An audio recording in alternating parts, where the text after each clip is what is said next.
Welcome to the second annual Stubby Awards, the biggest night in niche retro television podcasting. I am Mike Robertson, joined as always by Mike Taylor for this black tie affair. It started out as a joke. Here we are again, dressed up in tuxedos. Here we go. We have awards for a podcast show.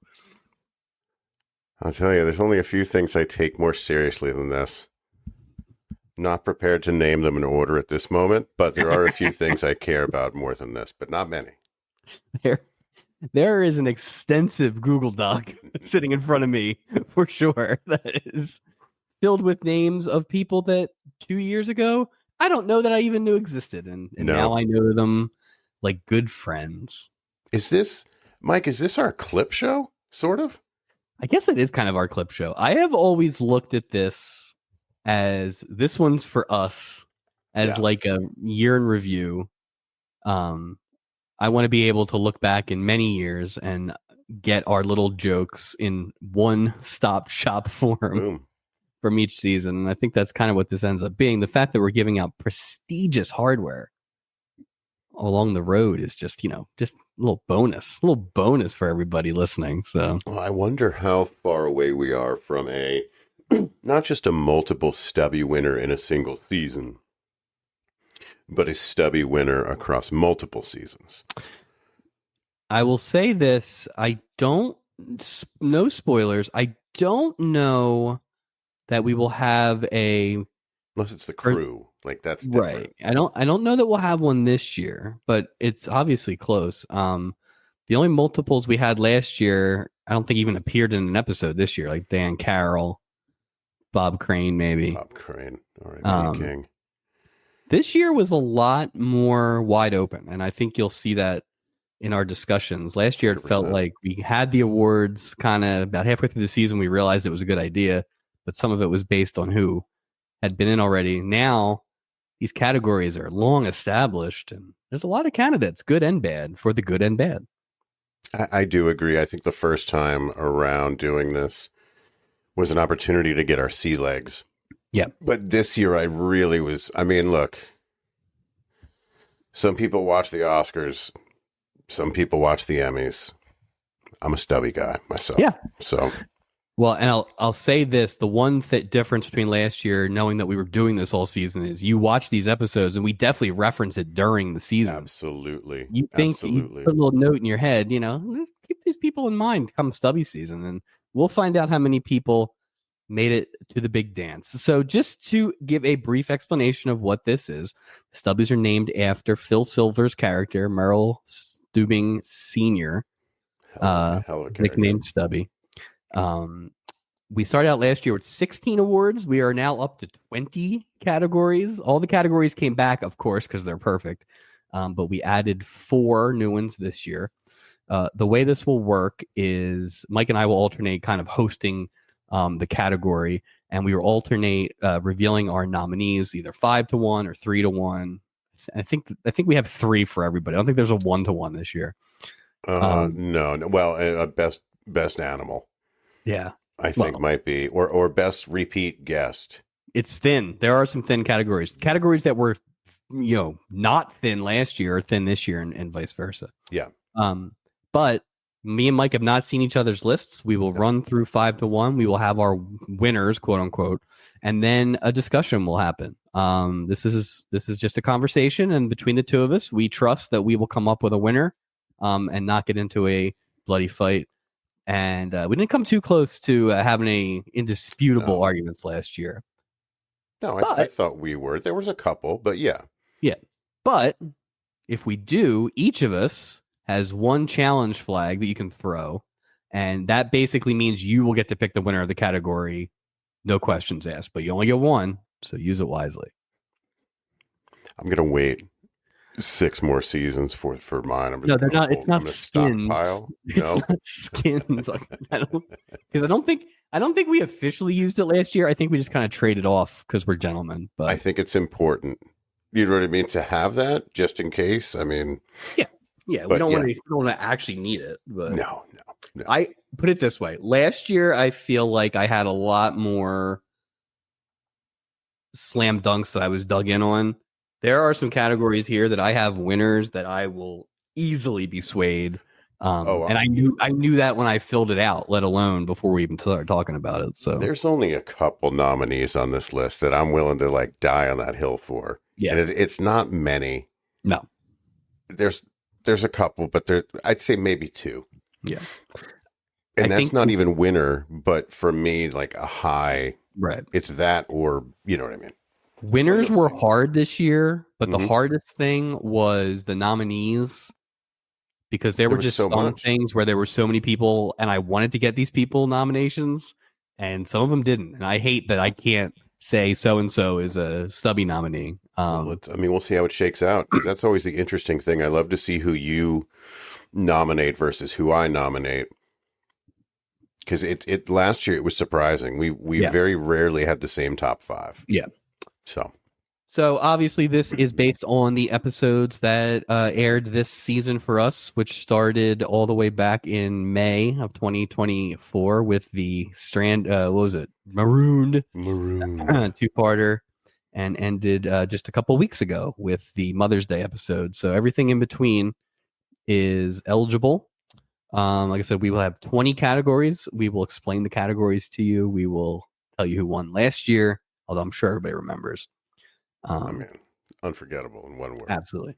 But enough of this hemming and hawing, because this could be a while. Let's start with the first category, and that is Best Kid. Oh. Pretty self-explanatory. 5 nominations on the board: male, female performance by any actor referenced as a college student or younger. Now, last year we put that college student in because we had very few kids. We will find out if we needed it this year. I'm going to venture a guess we did not. But I don't, last year's winner was Theo Dennison, James Bond III. Great. So he was last year's winner. All right. So my fifth place nomination. Mm-hmm. Let's go back to Halloween. It's Charlie Aiken as Bobby the Liar Dillard. Yeah. I mean, takes a lot of skill to elicit that much hate out of 4 people on a show, but we all hated Bobby Dillard, the liar. Yes, we did. Funny enough, Mike, that is also my number 5. That is also my number 5, as I am now highlighting that. Yeah. I mean, it kind of spoke for itself. Yeah. That kid was terrible. The perfect 5th nominee in a 5 nominee category. Yeah, too. I completely agree. Gets a little tougher after that. Number 4, I went with Todd Bridges as Michael Jr. Back in episode 5. That was a pretty nuanced role. He was definitely the best actor in the 5th dimension. So I agree. He's my number 4. For me at number 4, I had Patrick Libaterator, Bobby Tryman, Ages of Man, episode 24. He was did a fine job. I mean, he was hitting on Julie. He kind of looked like Buster Poindexter, R.I.P. There was a lot going on. There was. I did not. There was. Now we get into the real meat of it. Number 3, I don't expect you to have this one, but Jimmy Bayo as Norman in episode 2, and Norman from El Paso, Texas. It's funny. I had him and I removed him, and I removed him for Todd Bridges from the Mike and Ike episode 6. It's funny. I had basically 7 people for 5 slots, and my guess is we're just interchanging the 7 people. I mean, we each have 2 left. This is where it gets interesting. Okay. Number 2 for me. I did not give this to her, but she will have many opportunities to win a Stubby in the future. It's Jill Whelan as Vicky Stubing. Just a guest appearance. She did a lot. If you remember that episode, we kind of cloud that episode because it was all weird flashbacks and we never really learned anything from the flashbacks. But she was really good, especially early, just giving Stubing all sorts of crap before she kind of became the daughter. So I am very much looking forward to her coming back and seeing what they do with that. But she was my number 2. I didn't even think about her. For some reason, it didn't even click because of who she, Sure. I went with Tony LaTorre, Angelo Santini from God. Tony's Family, episode 9 is my number 2. No, he was terrible. He was great. He brought everything together. He was great. He was. Did Jimmy call him out for being terrible? Listen, I want as much representation from Tony's Family, which was the greatest storyline in the history of storylines, simply because they were making sauce and they had it was just. Listen, the Santinis might be heard from there before this night is over. I'm going with Tony LaTorre. It was Angelo Santini is my number 2. God, I don't want to throw my flag too early. So we'll see where it's... Okay, my winner. And I am pretty sure I called this shot during the episode, all the way back, episode 2. It's Melissa Gilbert as Rocky Simpson. Mm-hmm. I think she was fantastic. There was a lot going on in that role. She had to act against the dude in the blue tuxedo. Well, and the skateboarding too, right? Right, exactly. And the skateboarding. The danger. I thought Melissa Gilbert was great. I thought it then. I still think it now. So that's my number 1, Melissa Gilbert. I'm just going to go ahead and say that I agree that is who should win this award is Melissa Gilbert. Having said that, my number 1 was a character that was kernsed but could cry on demand. I'm talking Keith Coogan as Lucas with no last name from Tug of War. Yes. That kid was great. He could cry, but not enough to get your own porthole, kid. He was my 6th nomination.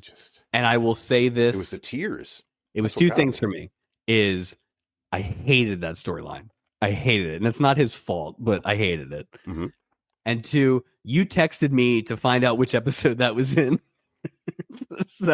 And I was like, well, Mike's got him nominated already. Yeah. I couldn't. I was looking everywhere for it. I couldn't figure it out. So, but no, a great cast of nominees. I don't really have anybody that we didn't mention. No. The daughters, the Alaskan daughters, kind of, but they were nothing special. No. And that's it, actually. So it was a really good group of young kids, and we didn't have to dip into the college people, which was no. Nice. I agree. It was congratulations. Yeah, congrats to Christian McNichol. No, Melissa Gilbert. Melissa Gilbert, same thing, right? Jeez. No, Melissa Gilbert. Here we go again. Christian McNichol did not win last year. We were very disappointed that she didn't. Something to be said for. All right, next category is a new one. All right, best duo. This is a new category, Mike. This is the best performance by 2 people in combination, regardless of guest/cast or romantic, platonic, adversarial status. Number 1, what a great category this is. Yeah. Number 1. Again, there was no winner last year. So let me just get it right into my my number 5. James Coco and Dodie Goodman for Unaware Cabin Mates from Who's Who in episode 3. Yep. I believe they were the ones who kind of inspired us to think about having a category like this. Yes. Wow. My number 5, going to go all the way back to Ghosts. Oh, no. BB Drake and Raymond Allen, Mr. and Mrs. Corey. They were the couple that would just walk by and tell Renee Watson to back off her man. Just good. Tremendous. In my mind, this is somewhat what that award is for. It's just these pairs, these duos that really have the ability to just drop in, drop out, or whatever. And they made what was a terrible episode. I think we both gave them Captain of the Week. I think it was that good. But there was no. They were the life preserver of the week should go to. Yeah. So they're my number 5. Number 4 for me, I have Sonny Bono and Marty Ingalls, Harold and Joe Nash from Oh My Aching Brother, episode 4. I thought they were great. They had such great chemistry. Again, Sonny Bono, Marty Engels. Felt like that was my number 4. What about you? Mr. Bono is going to have a pile of nominations today, I He's going to believe. do well today. My number 4, and this might be a little off the board, but the more I thought about it, the more I felt it was accurate. Vivian Blaine and Alan Young as Barbara and Phil Sharp. That is from The Minister and the Stripper storyline. Wow. Barbara was the fuddy-duddy church lady. Alan was Phil was the absolute degenerate gambler. That's but right. That's right. They really did a lot in that episode. It went from basically talking about religion and judgment, but we also had degenerate gambling, and he helped your second favorite child actor, Angelo Santini. Phil had a sharp jacket. I really enjoyed Phil those had guys. the sharpest jacket. Wasn't it that red? Yeah, it was. Fantastic. There was a lot. I feel like that's one of those ones that we always get to this point of the season, and there's like a few that you just kind of forget about. Yeah. But I feel like that episode, absolutely, that Thanksgiving episode is really good. So it's almost funny. It's almost like you're penalized for not being like bad or memorable in a way. Like it seems like the more memorable shows are often the bad ones, in the sense that unless you're the best show, I don't remember what the 4th best show of the year is. Right. And it's a shame, but now, like you're saying, it's a chance. Hey, it's an honor just to be nominated. Exactly. I just want to say that it's an honor just to be nominated. Exactly. And we trust that all the people in the audience here tonight and all the people I saw on the red carpet feel the same way. Yeah, they get it. My number 3, I went with Sid Caesar and Ruth Buzzy in The Dummies, episode 14. Wow. Fake. I had to do something with them. Fake ventriloquist. I mean, does it get better than that? I mean, maybe I'm just a Sid Caesar fan. Now, is that a duo or a quadrant? Oh, that's true. I could have put the 2 puppets as the duo. Oh, they could have 2 duos. Oh. So maybe they're my have names for the dummies? I don't think they did, right? Don't they always like, hey, this is right? I don't like even like the jalapeno on a stick, I think had a name. You know what I mean? On that guy. I don't know. Put that on. We'll never know because I'm definitely not going back to watch that. No, so. God no. Let's see. Number 3. Conchita Ferrell, Bernie Capel as Bitsy and Doc from the high school reunion episode. They were great together. Yeah, 1,000%. We talked about it during the episode, and actually Bricker had a lot of like these kind of easy repartees the whole time we've been watching it. Yeah, but we both love Conchita Ferrell, and it was just like that was a very thin storyline with basically one joke, and it was really good. So it just shows what you can do with number 1. You know what I mean? It wasn't even the side. As we'll learn later we discussed the nominees of the Norman Fell Award. This was all effort. Yeah. This is the anti-Norman Fell approach. Yes. I have my number 2 is Philip Charles McKenzie and Michael Tucci as Bo and Sam. Remember, they had their own portals. Pure volume. Yeah. That is absolutely accurate. Like, remember, they had portals at the end. Oh, they were getting it in. I mean, they got a lot of shots up. Well, we talked about it, right? Like that felt like they were making a pilot spinoff. Oh, 100%. I mean, the storyline was named after them. Like, they gave them their own portals. They gave them their own. I don't know what Bowen. Do they just make matchstick like sculptures, or they just move things? Like, what is their? In my mind, they were like they would have odd jobs every week in the show, like temps. But it would be a lot of like getting hired by exotic places, so they'd have to travel randomly. But Sam, I don't know anything about an ostrich. Oh, you think it's too late to bring it back? I mean, we could write it up. Petitions, I mean, are sometimes powerful. My number 2, Pat Carroll and Nancy Culp as Muriel and Gert. Fantastic. The old ladies from the Kissing Bandit. I'm a huge Nancy Culp fan. Every piece of that storyline was pitch perfect, and they made a big contribution to that with their little stuff. And Gert just like threatening karate and wanting to make out with Douglas Fairbanks. It was just tremendous. So they were amazing on their episode. They really were. Wow. My number one, Warren Berlinger, Eleanor Donahue, Francis Dunkmuller, and Rowena. A home is not a home, a.k.a. thank God Warren didn't break his neck. Oh, Warren. Good old Warren. Because they would just get together and get hammered. Yeah, they really went from 0 to 60. Just that's all you knew. They didn't even have tickets. They were partying harder than anyone on the boat, and they didn't even have a ticket. He definitely wouldn't have had a consent form if they had to operate on his neck. No. That's like one of those things like no one passes away at Disney World. Like you just drag him off the boat. Is that Francis just floating?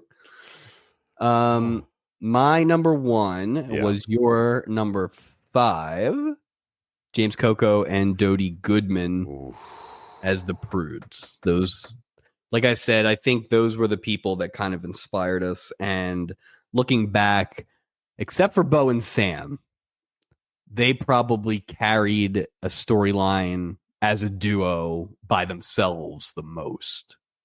Well, I mean, that was just them, right? Like nobody else was in that scene. Bo and Sam in the room with the the Prudes, James Coco and Dodie Goodman. Yeah. You know what I would do on that one? I would say that because Coco and Goodman sort of defined what that award is, that to me, I'm good with giving them that award because my top 5 is a bit blurry. To be honest. Yeah. There's nobody on there where I'm like, these aren't anyone I'm willing to die on a hill for. And Coco and Goodman, again, I sort of, to your point, season 2 is big on these duos, and they really kicked it off. Yeah. I will say that Bo and Sam's a strong one too, but I think I think Coco and Goodman sort of paved the way. It's almost like when we named it the Stubby, we had to give him Stubbies. Right. The same idea. Right. It was the same thing. It's the same idea. Exactly. Good call out on Bo and Sam, though. I had them in my honorable mentions, but I think the more we talk about it, they really did get to do stuff that nobody else really got to do. So, but I wonder if we're going to see more of that going into season 3. And honestly, I have not watched any of season 3. I have an idea, like just looking at the cast for the season premiere, but I do wonder if this is going to be a continuing theme, like duos like this. I hope so, because it's like not every time, right? And you can go both ways. You can go an established duo, or you can just go 2 people, but you stick them in a spot where they have to kind of. It doesn't always have to be romance, right? No. In fact, I think sometimes it doesn't have to be. Like Bo and Sam was super entertaining. You didn't need anything with that. I mean, right. I mean, as bad as the leering, lurching creepiness part was, the pizza bet guys had a really good repartee when they weren't assaulting Julie, so. They were terrible. But there's that.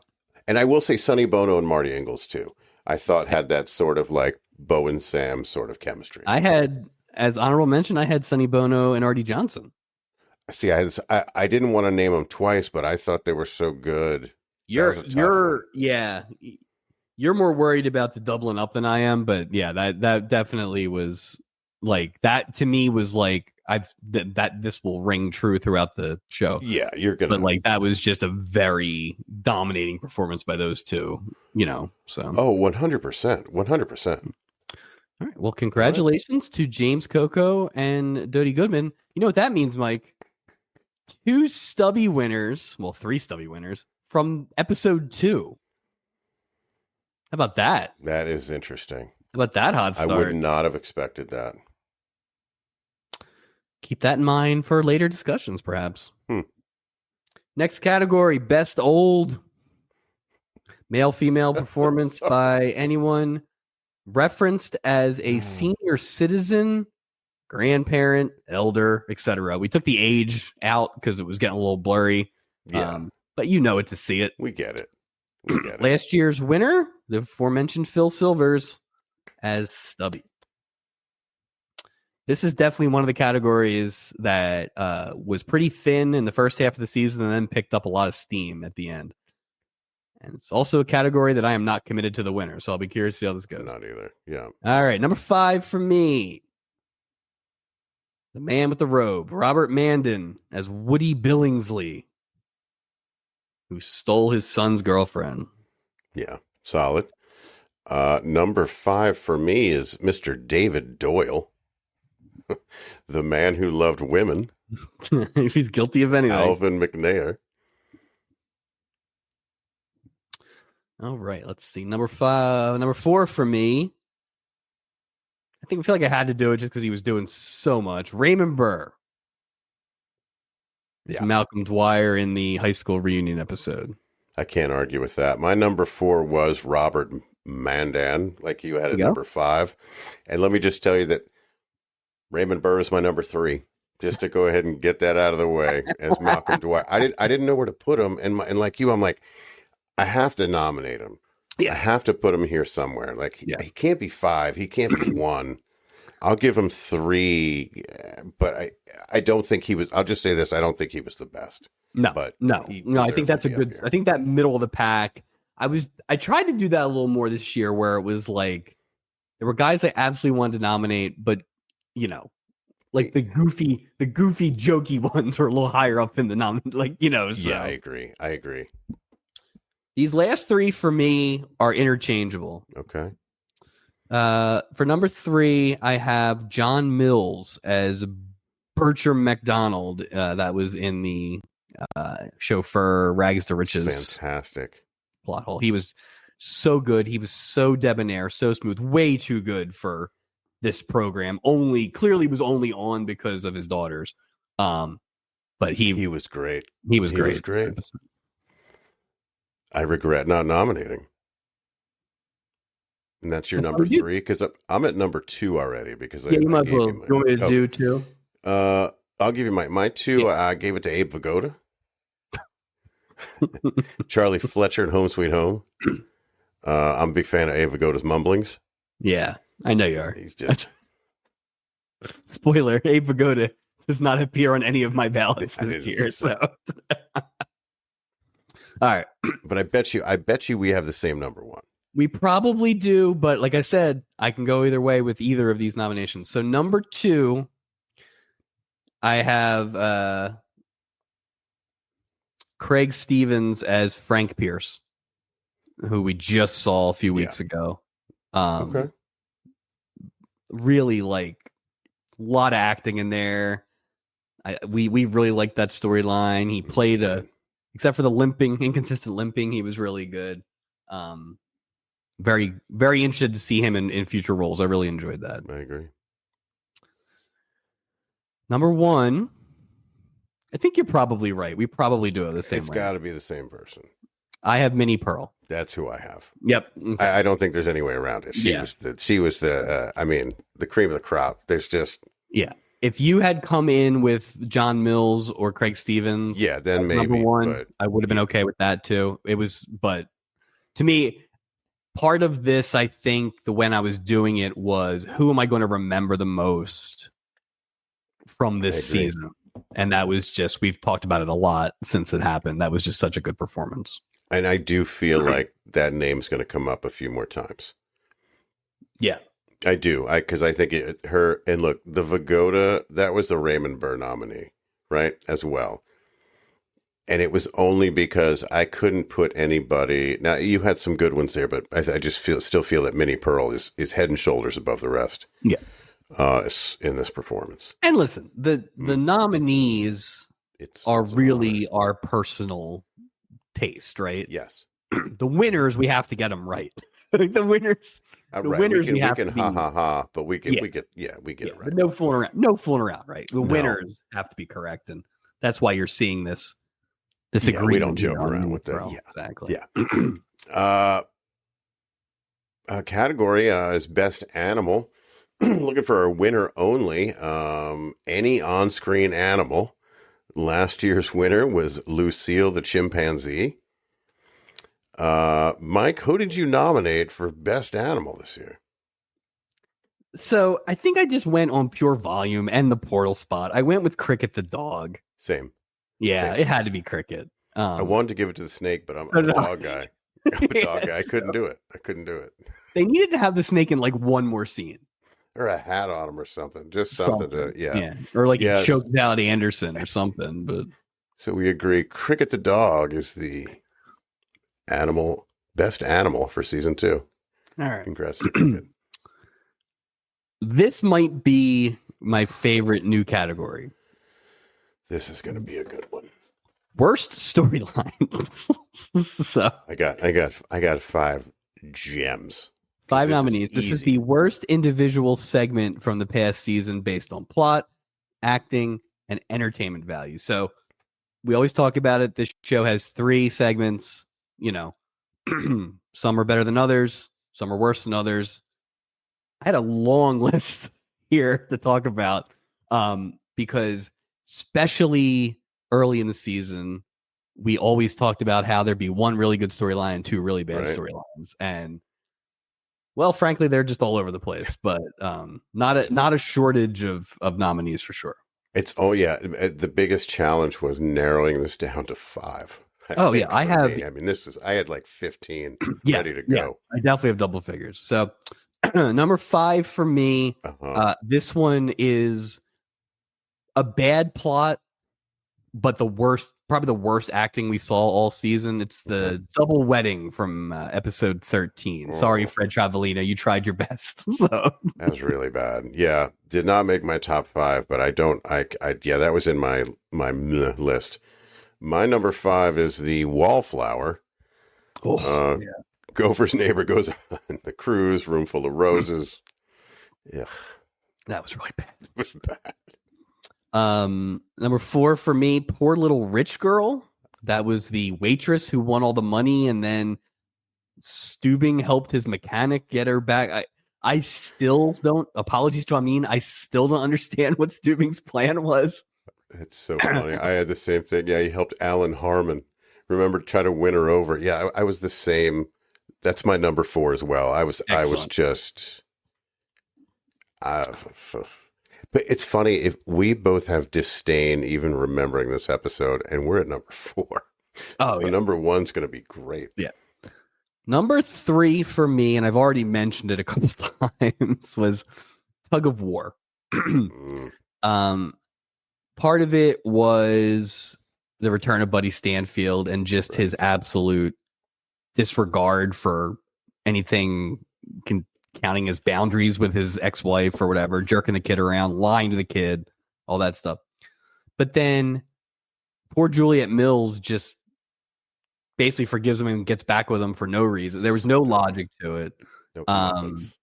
It made me mad. It's probably not the 3rd worst storyline of the year, but it made me the maddest probably. So maybe we can add that for next year. The 21st award is maddest. What made you the maddest? My number 3 is The Secret Life of Burl Smith. Couldn't. Just the dream sequences. Yeah. I mean, you're consistent if nothing else. You did not like that. It's terrible. Number 2 for me, The Witness. With Robert Reed. Forgot about that one. Tony Tennille. Oh, the worst actress ever. Worst actress, and like half of it was just her chasing him around and bringing up the same thing over and over again. Jeez. Yeah. Yeah, that was really awkward. My number 2 is Till Death Do Us Part. Maybe. Jimmy Walker's back as a ghost in episode. Dynamite. That was terrible. That was terrible. Because remember, that was the coleslaw. Yes. Yeah, but it had those great special effects where he would just disappear. Disappear. So. It's like he was not even there. My worst storyline. And I think it's the only one this season that I just never understood what was happening. Oh, I think we might have the same one. Okay. I still don't really understand what happened. It's Roddy McDowell and that other lady. Don't push me. Yeah, allergic to the girlfriend. So that was my worst one. Not married to it, but definitely it was not fun. Not my favorite. Yeah. My pick for worst storyline is The Big Deal. And no! Where Mackenzie where her dad was pushing her to be with that other guy with Eric, but she just wanted more slow sax with Eric Estrada. I think I have The Big Deal on best storylines. Really? I love that storyline. I get it. There's a lot of pimping, but so. That's a tough one. I don't like. I'm not. I don't married love to that. any of my. There's so many. Trying to think. What was your second one? Well, I had The Poor Little Rich Girl was also number 4. Till Death Do Us Part maybe was Jimmy Walker. Secret Life of Burl Smith. I'm not giving it to Burl Smith. I'm fine with Poor Little Rich Girl or the Ghost one for sure.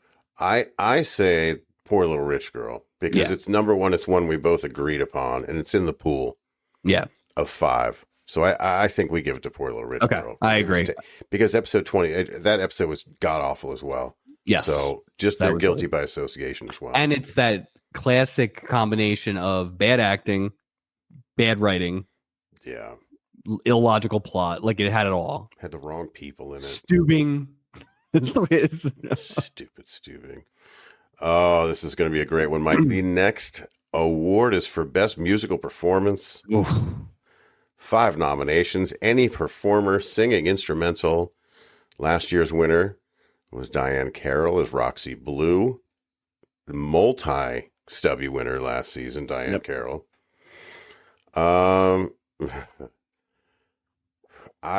don't know how to rank these. I'm just going to be honest with you because the 5 are rough. But I'm gonna kick things off with my least favorite of these is the Love Boat theme sung by Charo and April Lopez. That's my least favorite of my 5. I had it in the honorable mentions. It was funny. I did the reel a few days ago for that one, and I had forgotten just how elaborate it was. It was and weird that it exists in that universe. Yeah, so weird. Number 5 for me, Jammin' Jimmy Warren, Eric Estrada on the smooth saxophone. I like how instrumentals put in there. I always get an instrumental in there. I think I had Marsha Brady playing the piano last year. That's right. I've got my next one here. I've got The Language of Love by the Pool. Marilyn McCoo, Billy Davis, and Isaac from Mike and Ike. Yep. Number 4 for me is the rhyming song, Richard Dawson and Robert Goulet. So, the mustache Goulet. Good one. Next one for me is Phil Backstrom, Along Came Sarah.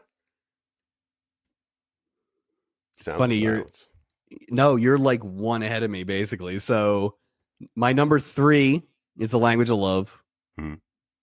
And my number 2 is Sarah with Sonny Bono. So yeah, okay. I'm right there with you. My number 2 is Smash It by Deacon Dark. Sounds of Silence. 2 different songs, 2 different characters, same storyline, same episode. Oh, now I am excited that we might have the same winner. I did not think. I absolutely think we have the. I did not think you were going to have this if you have it. Go ahead. Sonny Boy. Oh no. Sonny Boy. What did you pick? I picked Dreamgirls. Oh God. No. That's fine. No. That's fine. It's catchy though. It is catchy. It's very catchy. It's very because as I was looking at these things, I'm humming Dream Girl. Yeah. That's why I picked it. So the actual, to me, the best song is Sarah. And since we both have it at 2, I think that's what should win. Let's give it to him. Let's give it to Phil Backstrom. But Yeah. and honestly, that song is all. It was very tough for me between those two. I will say I gave Sunny Boy a short shrift because it's unusual. But that not is good as best. well. Yeah. But I will not die on the hill of Dreamgirls, but I will always remember Dreamgirls. So it's funny that we have just very diametrically opposed thoughts about certain segments this year. Oh yeah, we'll have like the lower nominees somewhat the same. Then number one, it's like no way. I want to say that is Stubby number one for Sonny Bono. Yeah, probably not the last one. Probably not the last one. All right. Oh, now this is a little different this year. I feel like best villain. We got it depends what you interpret. I had some interpretations of a villain. Yeah, male female performance by an intentionally bad character. Now, last year I felt like we had more straight up villains. Oh, broad strokes last season. No doubt villains, like the guy who Jacqueline Smith's ex-husband. Oh, yeah. Whatchamacallit? Buddy Stanfield was not it was pretty clear. Exactly. So this one does the girls try to take Julie's job. Like there were like straight up villains. This year, you gotta make your own lens you're looking at a little bit. But it's an interesting group. My number 5, and this guy did so much work in so little time, but I had to get him in here. That is Michael Gregory as Ken Breyer, the brother of the great Breyer, who was only in this episode for like 90 seconds and was the worst guy ever and then was murdered. So more to come on him later, by the way. You'll see it's not the first time or last time you'll see him. For me, number 5, I had John Aston. Is David B. Crothers on the Marooned episode. Crothers, that's funny. I forgot he had a real name. Was he the best? No.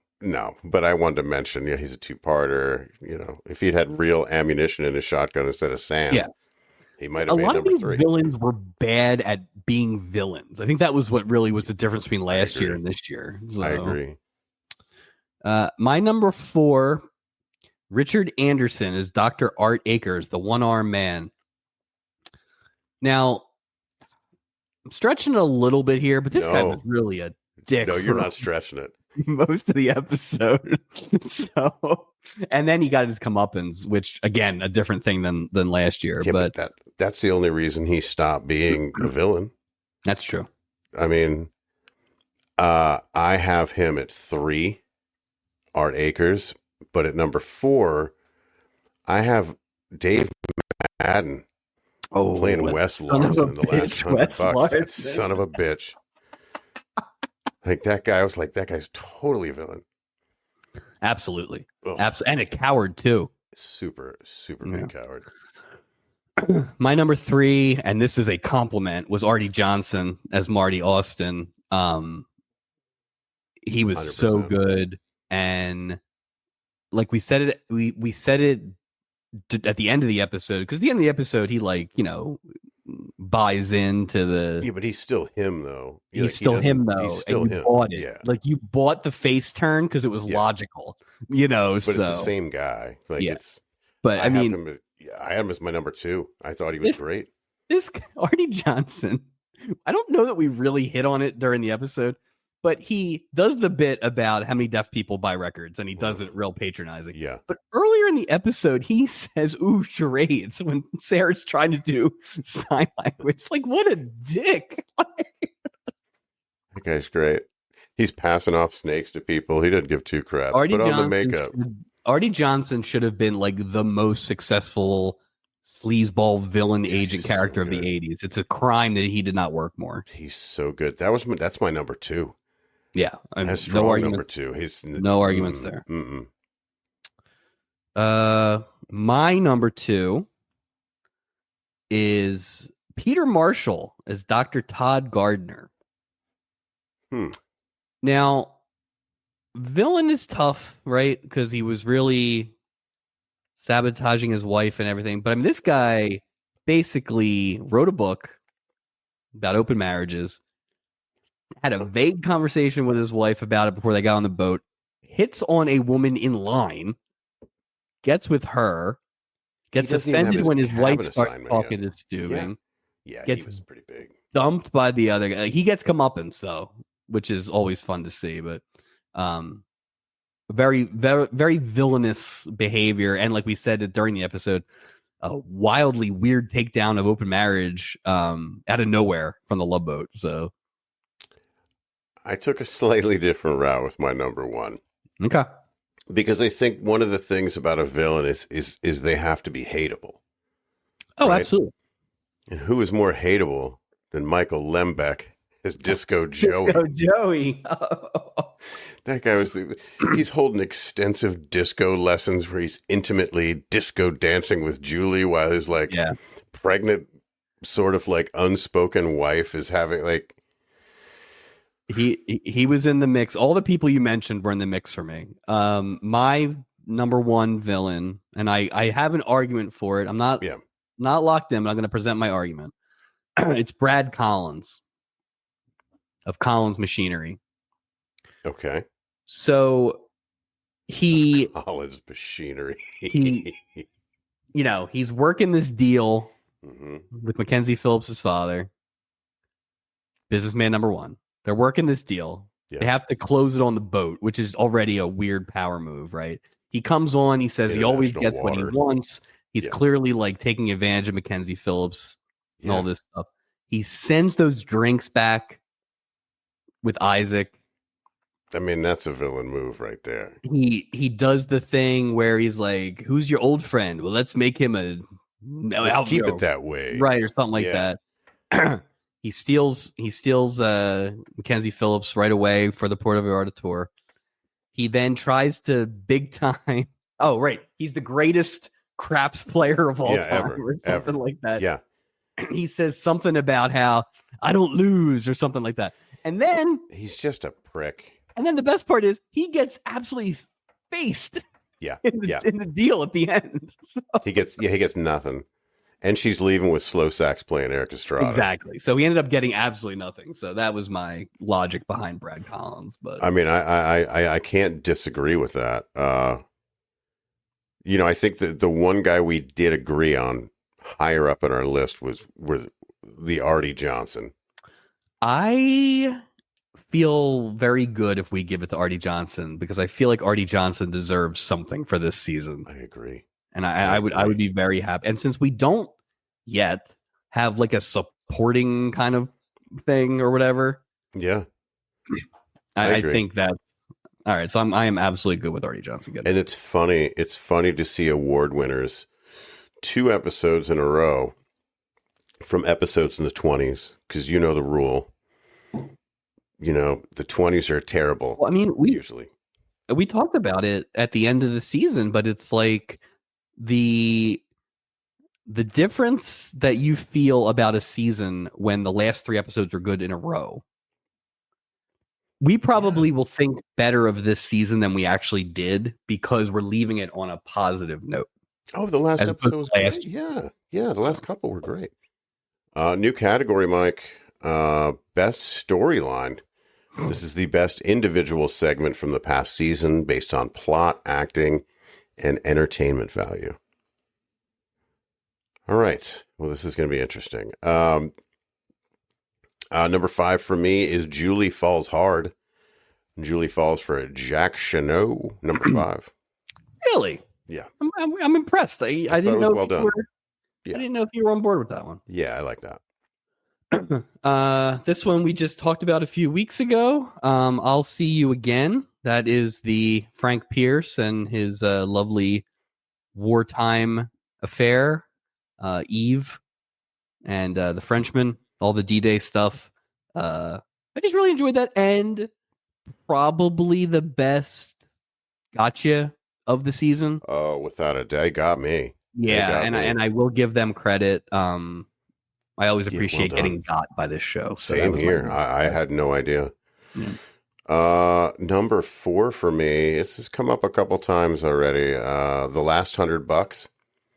Yeah. Of course, Dabney Coleman I mean, carried this thing, but it was a great storyline. And if I'm being fair, I don't know if this is necessarily the best storyline or it's a storyline that Dabney Coleman carried on his back. You know what I mean? Either way, I really enjoyed it, but I don't know who gets the credit.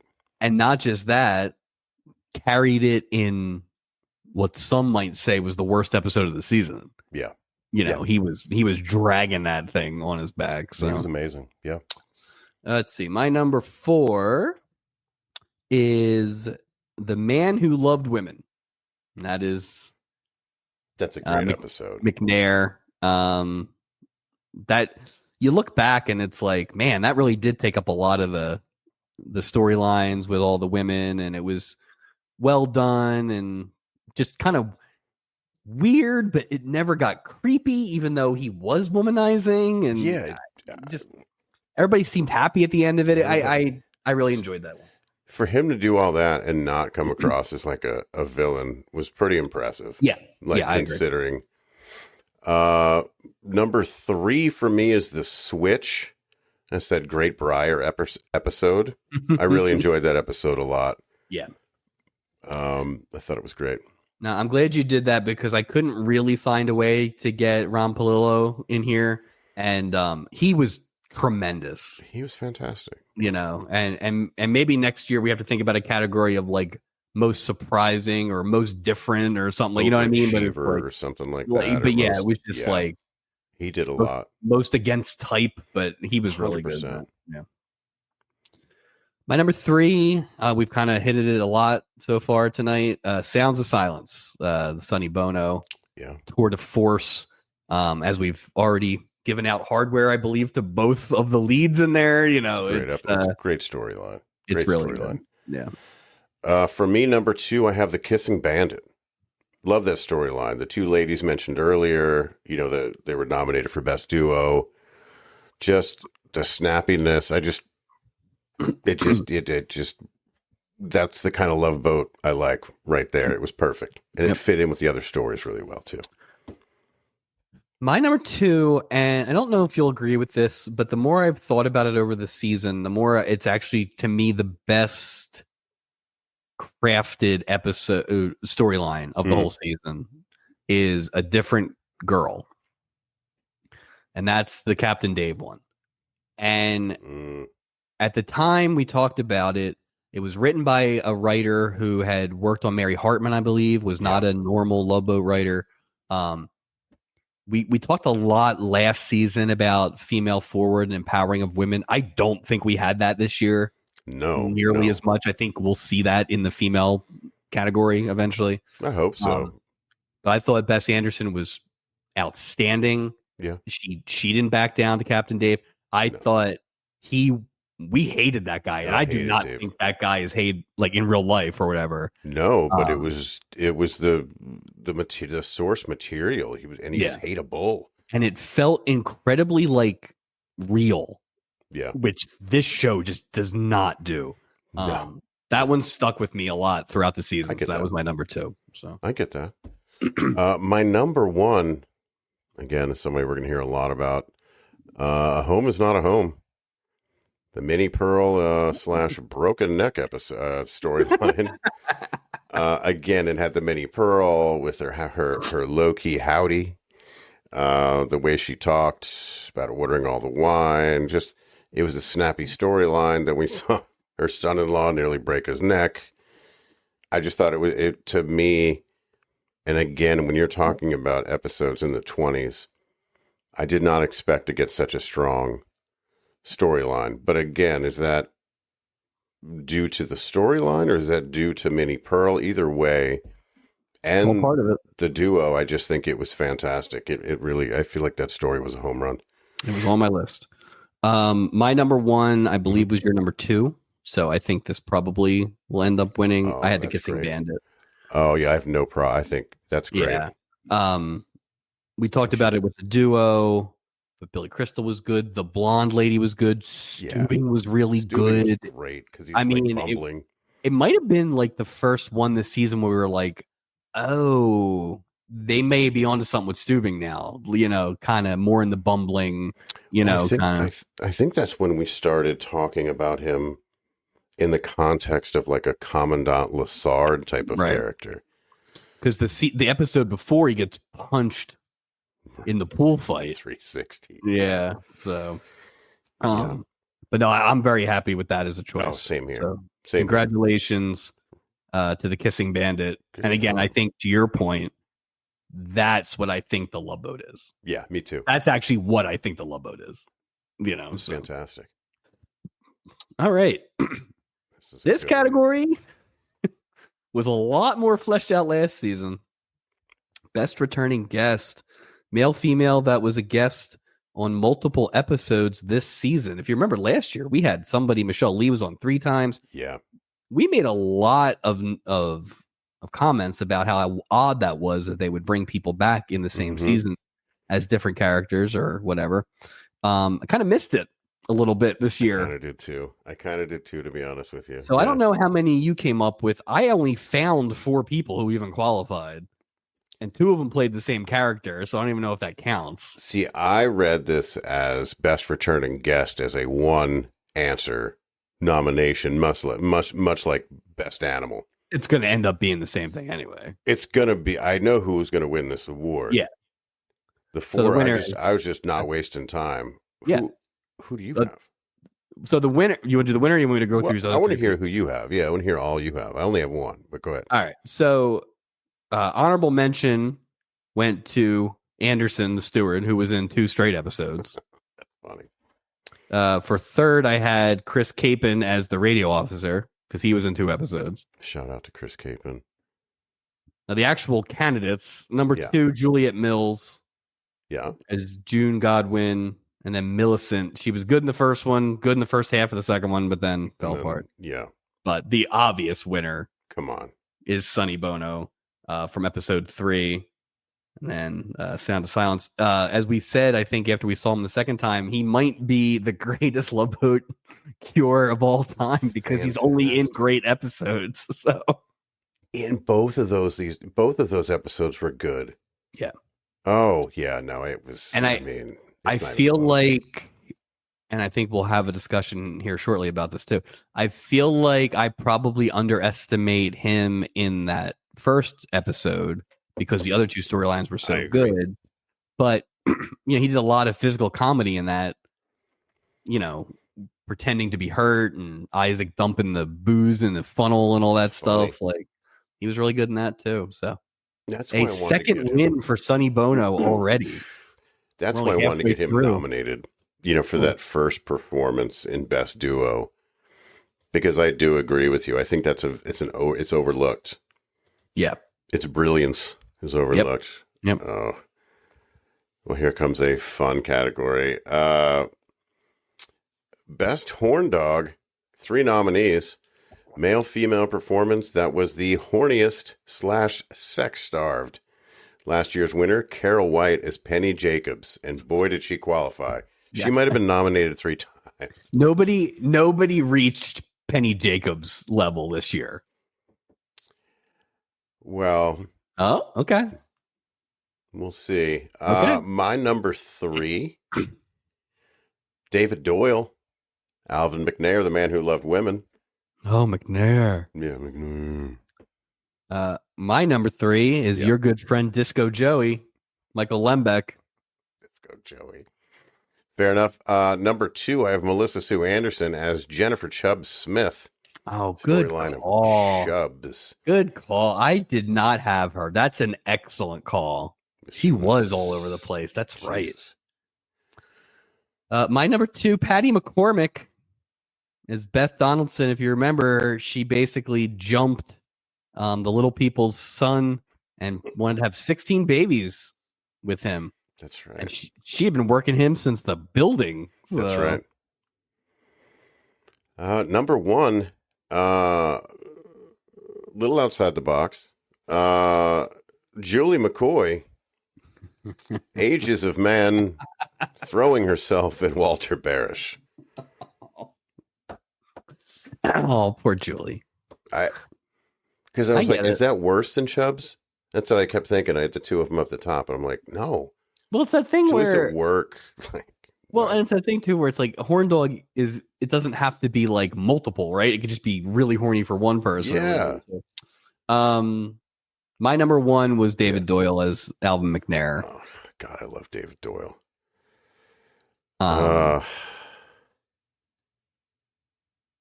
I don't think it's fair to give a crew member the award, number one. But I'll stand by. I think she was the horniest. However, we can address that later. We had commonalities with David Doyle. I say we go David Doyle because I'd like to give him one. I'd like to give him one. Yeah. Let's give it to him. He was all great. right. So we are halfway through the show. Let's go. Doing great. Halfway through. And this is the one I've been waiting for since the this beginning. This is gonna be some. So we have punted this at the end of every episode that we've done this season for at least the last 7 or 8. Best episode and worst episode. Last year was a little easier. We kind of had the winner, which was episode 5. You know, we've talked about it a million times. Roxy Blue, the Jewel Thief, Murder. That thing sat in the top spot and sat there, and we never touched it. This year we had the similar thing for a while, and then we had some contenders at the end. So, thus the category. All right. For me, there's 3 nominees, right? So, yeah. All right. For my third nominee, and this is a distant third. I think we have a 2 nominee race, really. But for my third one, I'm going to go with one we talked about earlier, and the one we've given a lot of hardware out to already is episode 2, which is the Melissa Gilbert and Jimmy Bayo and the Prudes. It also has the terrible Julie's parents storyline, but we did get a lot of meat out of that. So true. That was my number 3.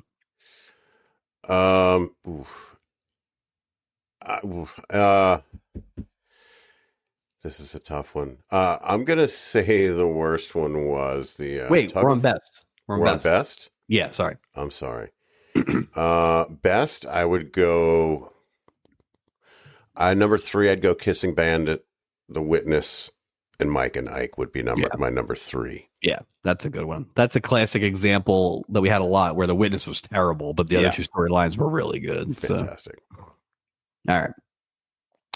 My number 2 is episode 23. That's Deacon Dark, Murder on the High Seas.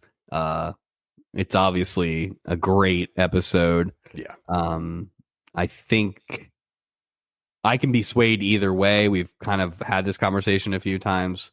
It's very close, and I'm not going to criticize one for the other. I just, it's probably a matter of taste, but that's my number 2. That is also my number 2.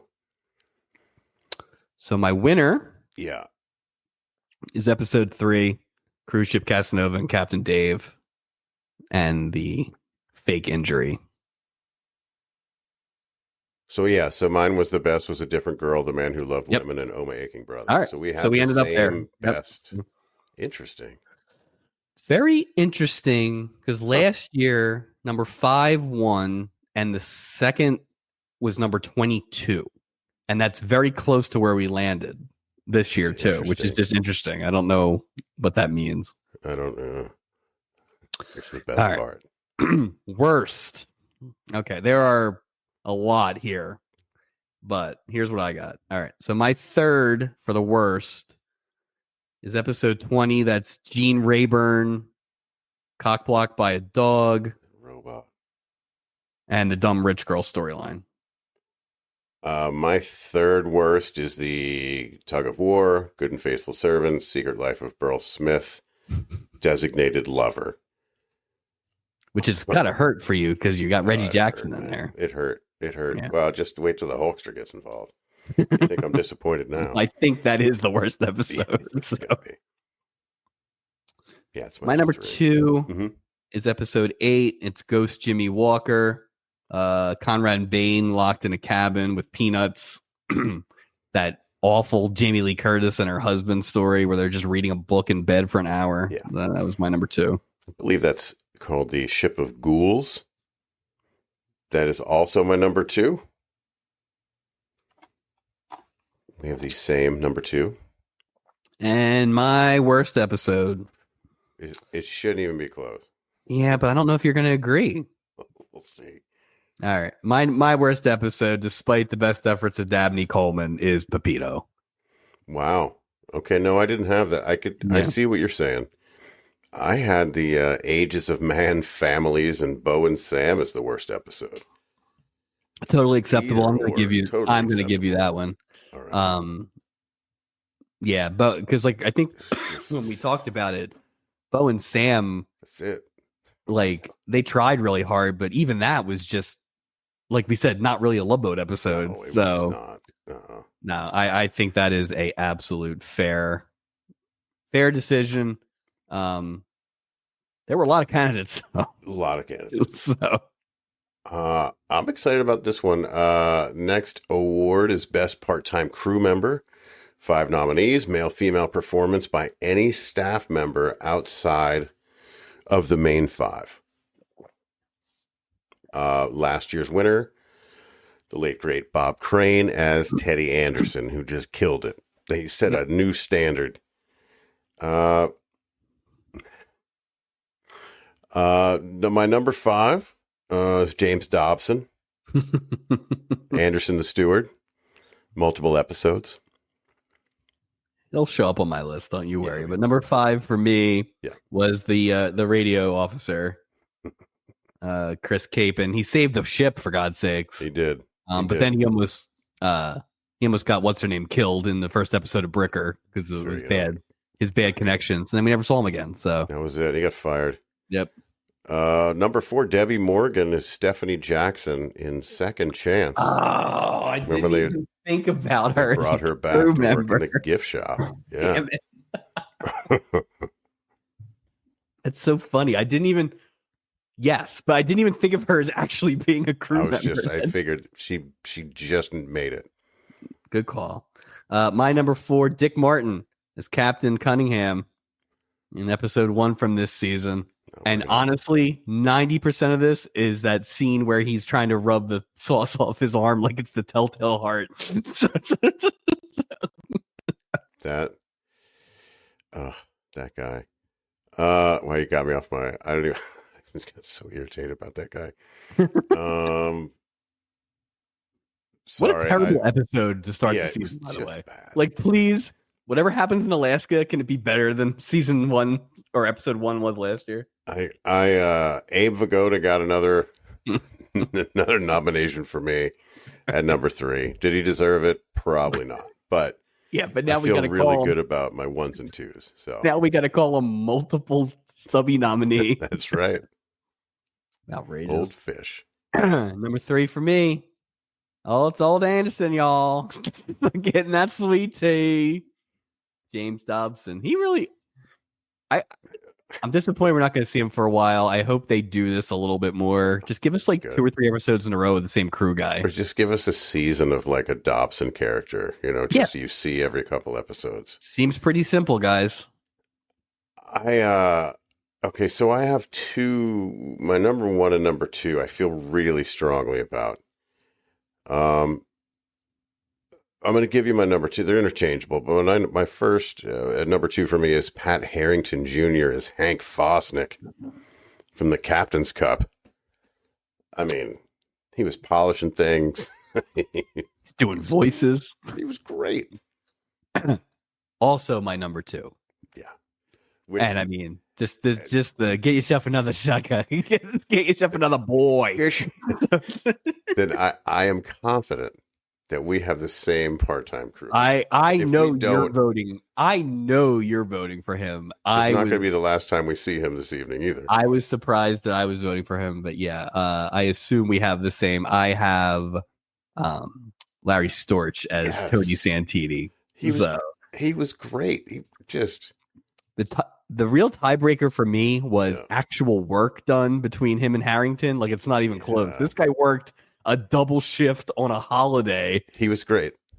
Over Thanksgiving, his family's making sauce. Right. Pat Harrington's just like dusting a pipe or something. So yeah, he was barely working. Oh, fantastic. Congratulations, Larry Storch. Congratulations, Larry Storch. I know we won't see him after this season, but I knew we weren't getting off this boat without Larry Storch getting some hardware. So Night is young. The night is young. Let's see what happens. Next category, the worst. This is probably the most vague definition we have, but I think it's you know it when you see it. Yep. Male, female performance that was the worst character of the season, regardless of intention. I will say this year when I went through, I almost looked at it as more of just a gut feeling. Yep. Like like when they would show up, it would just be like, that. So that's a clear number one for me. Yeah. Last year's winner, Phil Foster, as Barry Keys, the legendary Barry Keys performance. So who will take the run at the throne this year? Infamy. Number 5 for me. Yeah. It's a combination crew. Okay. It's John Rubenstein and Judy West as the Forbeses, people who wouldn't leave poor Mike Kelly alone. Poor Mike Kelly. They yeah. Oh, all they want to do is talk about Nom, man. The worst for me was Pepito. Enough of Pepito. Just get right out of here. Stealing glasses and stealing things and hiding on boats. Yeah. Like, stop it, dude. We could have had like a field of 64 with the worst this year. Oh, yeah. It's its own tournament.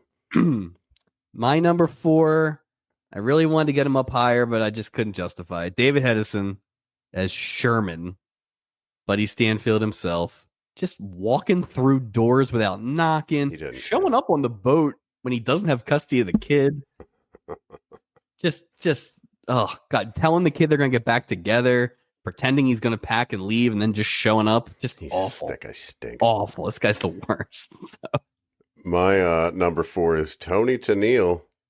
Welcome to the category for just being the worst actress I've ever seen in my life. And pushing somebody to be a witness. It was awful. She's stunk.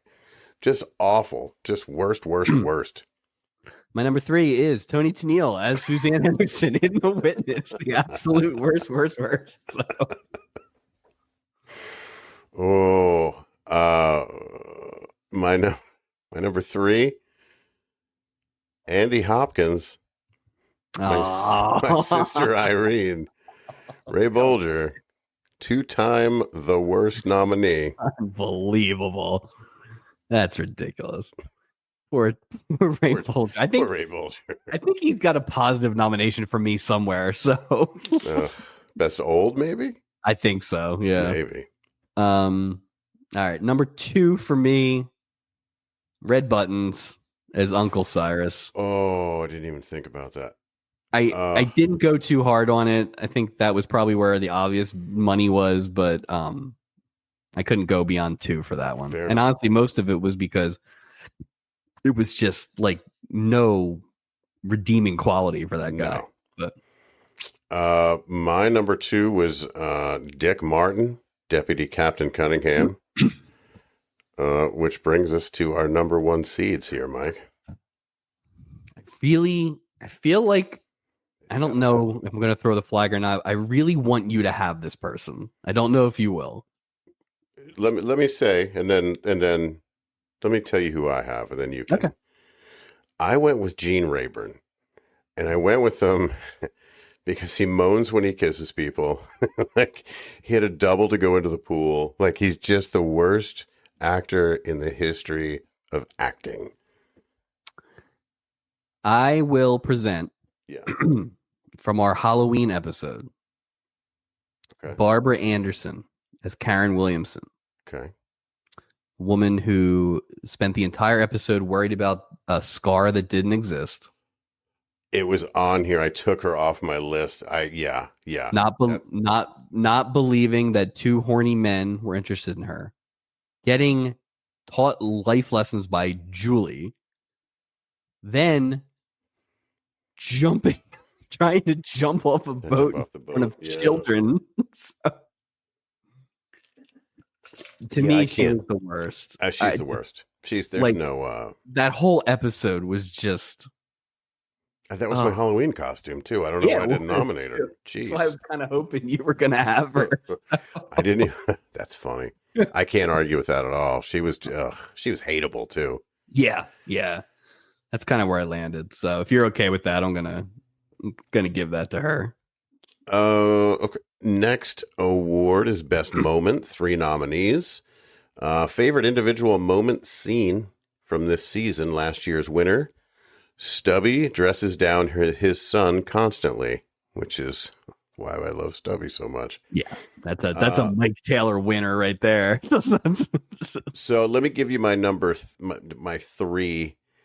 My 3 is Michael Cole playing Mike Kelly, just being awesome. That's my number 3. That guy ruled.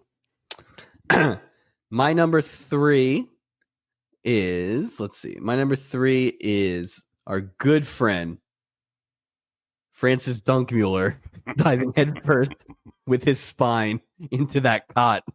So I have watched that over and back and over and over. There's no way that was intentional. There's if our show ever becomes super popular, that's going to be one of the memes we have to get out there pretty quickly. Oh yeah.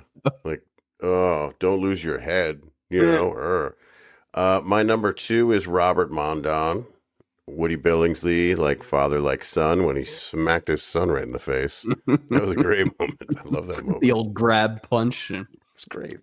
My number 2 is a different fight. It's the fight at the pool where Stubing gets punched and does a 360. So that was good. He's so light on his feet. My number 1, Michael Gregory, Ken Breyer getting locked in a closet and never being seen again. Oh God damn man. These are all so good. They're all so solid. I really want to give it to that. So my number 1 is the debut episode of Bricker. I gotcha. Just as a concept. But I feel like that's almost too much. I want to give it to the Ken Breyer thing because it all happened. Right. That's a moment. That is a moment. That is a moment. The Bricker thing, I'll always remember Bricker, but we can get him other stuff somewhere else. Yeah. But as far as an actual moment, that is literally 90 seconds. It's amazing. Imagine if next season, some kind of weird scene where you see Ken Breyer kind of leaving the ship, or Ken Breyer we found here something, just follow up on it. We found the body of.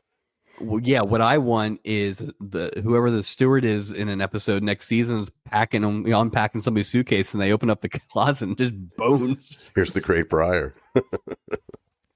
There was the great Breyer. Fantastic. Here lies the great Breyer. So congratulations, Ken Breyer. Can I just say this? That's 2 brothers, storyline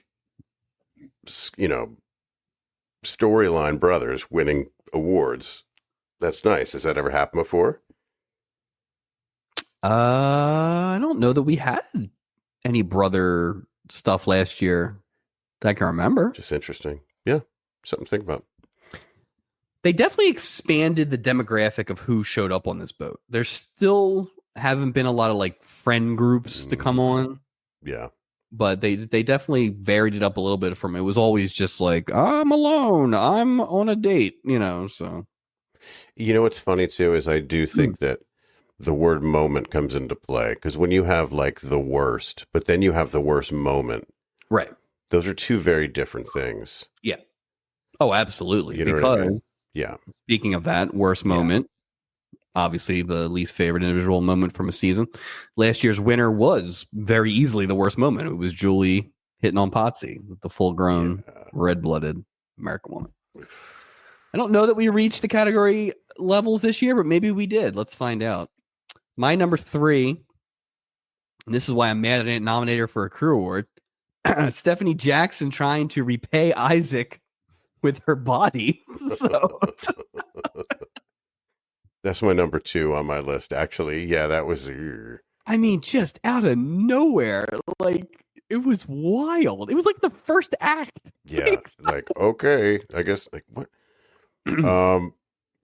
For me, worst moment is I go back to Red Buttons, and it was more than one moment. You know what I mean? But it was just the a series existence of red moments, buttons. just, and then I had my number 2 was the one that you just mentioned. So my number 2, same idea as red buttons, but in my mind worse, is Alex assaulting Julie in his cabin. Yeah. And that is because we had already seen the red buttons thing, and here is a younger person who is physically capable of doing things, and he literally throws her on his bed against her will, like after a series of attempts. And the intent is like he wants her, like he bet a pizza on her. You know what I mean? That's how much he's got wants $12 on the line. He's got $12 on the line. But yeah, it was just. So my winner. Yeah, you got your win. Okay. Happened in the first episode of the season, and it is Stubby sending Gopher on the roof to see if it's raining during a hurricane, and damn near killing Burl Smith. So the palm tree fell on him. Mm-hmm. My number 1 is when the amazing Alonzo turns the pool into a, quote, huge, delectable ice cream sundae covered in whipped cream. You were just looking for a reason to do your little... just had to get my stuff. Your little Vincent Price. But that one was, that's when, people are hallucinating, but you can see that was pretty bad. I think the molestation one of the other guy was worse than that. Like Alex? Yeah. I feel like we probably have to give it to one of those because like that did happen twice in, let's see. Red Buttons was 4 and that episode was 10. So it happened twice in the first 10 episodes. I'm fine with giving it to Alex or Red Buttons. Or we can give them to both, I guess. I give them to them both. Let's just give it to molestation. Let's give it to both. Just the creepy molestation of Julie McCoy. It's just terrible. Yeah. So congratulations to Red Buttons and Alan Arkin. Thank you for your award-winning performances this year. Oof. The Norman Fell Award is next, and let me just I hope that Norman Fell is not nominated. I hope that that's a rule here. Just saying, because he shouldn't be. That was not my rule. The Norman Fell Award is a new category. The most disappointing performance from a guest star this season based on your expectations and their effort and or usage. I got 3 winners here. How do you feel about your list here? This is the biggest award of the night for me right here. Oh, wow. I don't love my list. I don't put it this way. I eventually got to 3 I'm pretty happy with, but I didn't love my list. So okay. I'm gonna go for my number 3. I'm gonna start off with Ken Berry. Robert Noble, second string mom, just in nothing. No. It's funny. See, the funny part is I feel like you had a lot more hope for people this season than I did, and were almost inevitably let down every time. Especially Ken Berry. Yeah, so that was bad. My number 3, maybe a little out of the box, but I think it's accurate. Art Bear and Ben Jolson. I can't argue with that. I mean, talk about a fall from grace. Just, I don't even know if we acknowledge them next season. We don't call out all the other writers. So, but the only time we would bring them up this season was, due to a lackluster storyline, as opposed to they just, I don't know what happened. They just lost their mojo. Prove us wrong, boys. Prove us wrong. Number 2 for me, I have Bob Denver as Jason Markham, who just didn't even belong in the I don't know what's going on there. He was like in his 50s and they're in their 20s, but they all just, I don't know what's going on. He was terrible. I have Bob Denver as Jason Markham for the exact same reasons that you said. And one of my worst moment honorable mentions was also just the ridiculous ages of those high school seniors. So terrible. If it sucks too, because there are a lot of parts of that reunion storyline I really enjoy, but it took me out of it so much having all those old Immediately. people. It didn't just pick a different episode for Bob Denver. Yeah. Number one for me, Leslie Nielsen, Hank Hardaway, families. Just nothing. Yeah. He gave us nothing. The end of a very disappointing 3 episodes for Leslie Nielsen. And again, maybe that's just like we think of him in a different way, but there just never was a good Leslie Nielsen episode. So he didn't look like he was having a great time either. No. And maybe that's not a fair statement. He just didn't. There's no charisma there. You know, you couldn't tell if Bob Crane was having a great day or a bad day because he wasn't Bob Crane. He was so playing the character. Right. This was just, I feel like he was dragging his feet, you know? So are we not giving it to Norman Fell? Here's what I think, right? It's fine if we're not. I see. I don't think Norman Fell deserves an award. I think he deserves to have an award named after him. About being bad. But if you give him the award, then you're kind of canceling it out. No, that's fair. Okay. So if I would have put either Leslie Nielsen or Paul Burke in the 3rd spot and moved everybody up. I think Bob Denver. We both have him at number 2. Yeah, let's do that. Let's give it to Bob Denver.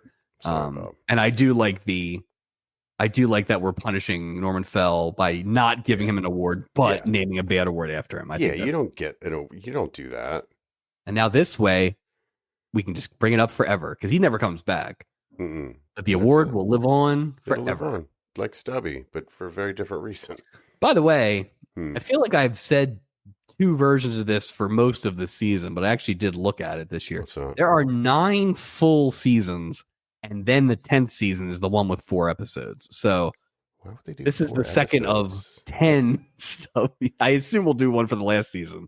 So that's good. That's good to know. I mean, at least we know where we are. We're finishing season 2. We've got 7 more full seasons. Yeah. Do a little. So we'll be done in 20. Yeah, we have some time. 6. Yeah, we have some time. We have some time. But just I feel like I've said it a lot. So the breakout is Julie leaves after season 7. Season 8 is the new Julie. Boo.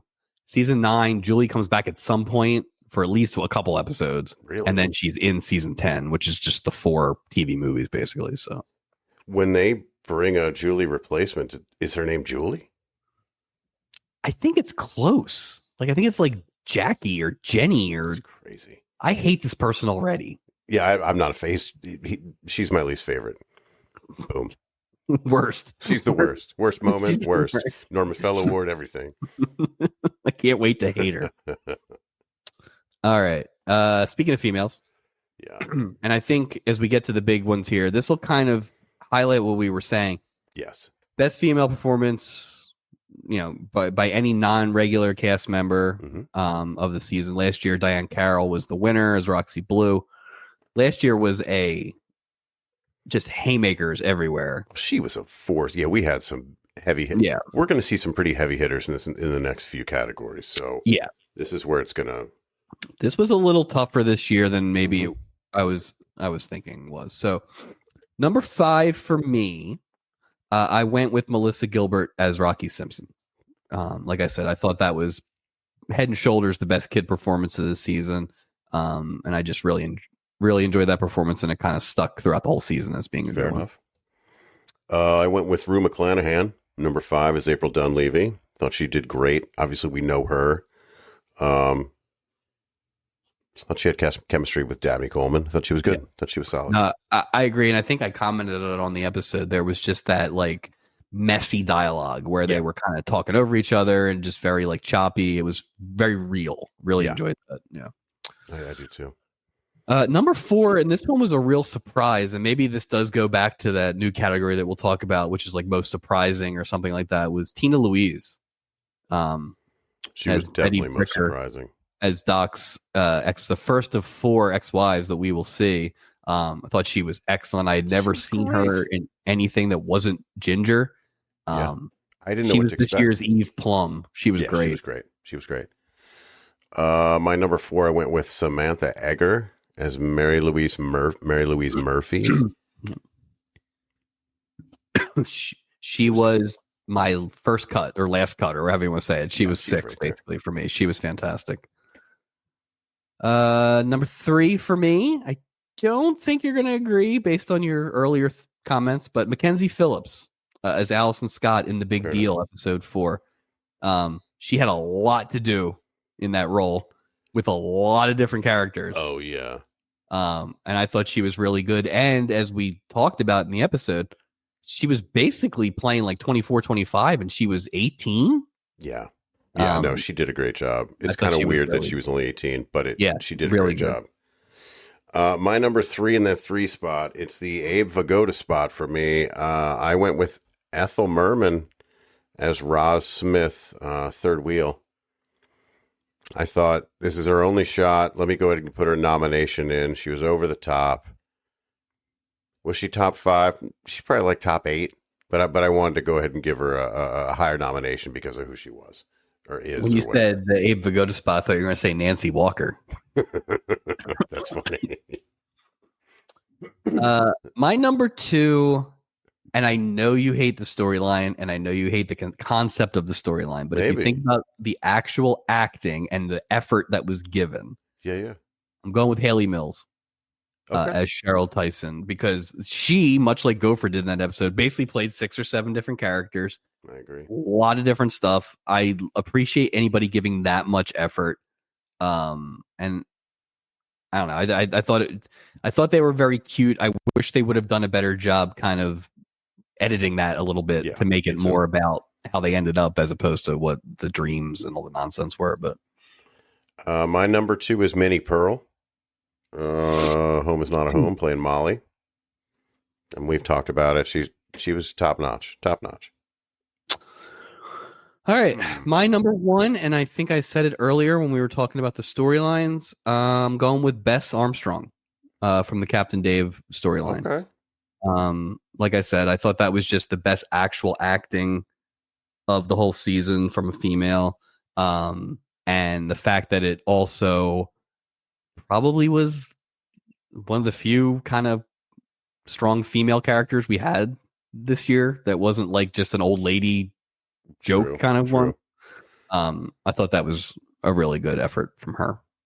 I went with my number 1 is Loretta Swit as Anushka Mishnikov from the Anushka storyline.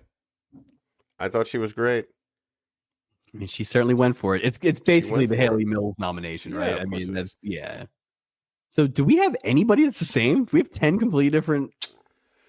We have 10 completely different female performances that are nominated. I think that's the point. Yeah. Right. It's not a bad thing. They were all really good. No, it's not. It's not. This was not a clear one this year. Oh boy, what the hell do we even do with this? Who were your top 2? Haley Mills and Bess Armstrong were my top 2. Oh shit. I got Loretta Swit and Minnie Pearl. It could not be more different. So who is your number 1? Bess Armstrong. I get it. I mean, she played in all the different little scenes. You know what? I'm going to save us from ourselves. I'm going to throw my flag because we're getting late. Yeah. And I'm going to give it to Bess Armstrong. Fair enough. And that way we don't have to worry about it. Good deal. So there you go. Congratulations, Bess Armstrong. Sorry, Loretta. Maybe next time. Woo. What's that? Oh, okay. I'll never be allowed in Russia now. No, you can't. You never drink vodka ever again. Vodka. Best male performance. Here we go. Let's duke it out. Male performance by any non-regular cast member. Last year's winner, Bob Crane. Another award winner as Teddy Anderson. I'm going to say my number 5 is going to probably surprise you a bit, was Robert Cummings as Elliot Smith, third wheel. I thought he was great. Yeah, you really liked that one. And I more than maybe any episode this season, that was one where both times I watched it, it was like it grew on me as it went. And I realized, oh, that's the actual what he's doing. You know, it's like he's like it was really nuanced and Yeah, it was. and It was good. And again, that's a guy I had never heard of, And that was ever. his last acting job ever. Yeah. Was that episode? So that was And it. in doing prep for the show, I like watched some of his old stuff, so at least I had a concept of it. So that's a guy I learned about through doing this show. Same. I do not hate that part of this. So, and that's why I felt like I can give him 5. Yeah. You know what I mean? I can give him 5. It was a little different, his performance, but yeah, I feel good about having him in the top 5.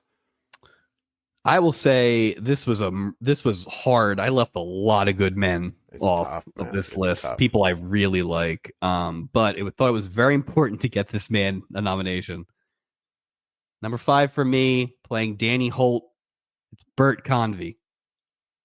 I really enjoyed Bert Convy. I just thought he was super charming, and he was. And yeah, it was a one note thing, but he hit it so well, and that whole speech about life and the circle of life and all that stuff. I agree. I really enjoyed Bert Convy's performance. Number 4 for me, I have Artie Johnson as Marty Austin from The Sounds of Silence. We've talked about quite a few times. Yep. Maybe he deserved to be higher. It's a tough category. It's getting stacked. I had him as number 3, so absolute same idea. Yeah. My number 4 was we've talked about him a lot. Grant Goodeve as Captain Dave. Like we said, that is a character who was incredibly hateable. In a way that we really haven't seen that kind of hateable, like not a like creep hateable or not like a cartoon villain, like just really he made me so uncomfortable I didn't want to nominate him. Like I was just want to be done with it. Simmering, like a lot of simmering, like just really, really good. And like I said, I'd never seen this guy in anything, but I'm pretty sure his character in 8 is not like this. So imagine if it is. He's just this vindictive. 8 isn't enough. I don't know what he would say. My number 3 is Dabney Coleman as Van Milner in The Last $100. That was hard to leave him off. That was hard to leave him off for me. That's a tough one. There were a few people that were like, "Oh, this sucks," but it's hard to do. But you already said who was your number 3? Was the Artie Johnson? Artie Johnson, yeah. Okay. So let's move to number 2. For number 2, I have Robert Cummings as Elliot Smith in Third Wheel. My number 2. Wait. I thought you had him already, right? Yeah. So that might just be. I didn't mean to have him twice. Go right ahead. So my number 2 is David Doyle as Alvin McNair. Yeah, that's who I was. Exactly. Okay. Number 1 for me. Not the first time we've said his name, but the first time he's been nominated this evening is Billy Crystal. Mm-hmm. Yep. That's what I had too. Newton Weems is the Kissing Bandit. He was great, dude. No, he really was. And the only thing I had a little bit of a pause in my head about him and David Doyle and a couple other people. The only thing was like I didn't love the Newton Weems girl part in the beginning, but that wasn't about him. I didn't like that either. Her more than anything. But then they saved it at the end. They did. We didn't need any of that though. Yeah. But yeah, I thought he was. Now that is funny. That is funny that we had 10 completely different nominations for the women, but then we land on the top. We had pretty much the same list for the guys. So excellent. Congratulations. So Crystal. Wow. Okay. Mr. Crystal. And I don't know if that counts as him winning too, because he was in the best storyline winner too. So I'm sure he'll be happy to get this news. Yeah. We'll have to give him a call. Yeah. Belay. All right. Best regular cast member. Oh, this is always interesting. So this is the last season where we only will have 5 candidates and 5 nominations. Next year we will have 6. So somebody won't even make the cut. But somebody gets relegated. They get sent back to the hotel. Exactly. You don't even get to work on the ship anymore. Yeah, go to Fantasy Island. Bumped. Top performance by any of the 5 main cast members. I'll need to update this for next season. So last year, the winner was Lawrence Hughes as Julie McCoy. To me, the order is more interesting than the winner. I think we've been pretty we've been pretty obvious who the winner is going to be all season. But I'm curious to see how it lines up, though. It's always interesting. This made me realize that for the most part, it has less to do with the actor and more to do with the opportunities. And so my number 5 this year was my number 1 last year. It's Lauren Hughes as Julie. And I think it is, we talked about it early in the season where the first episode, she didn't have much to do except they made her try to flirt. And that was weird.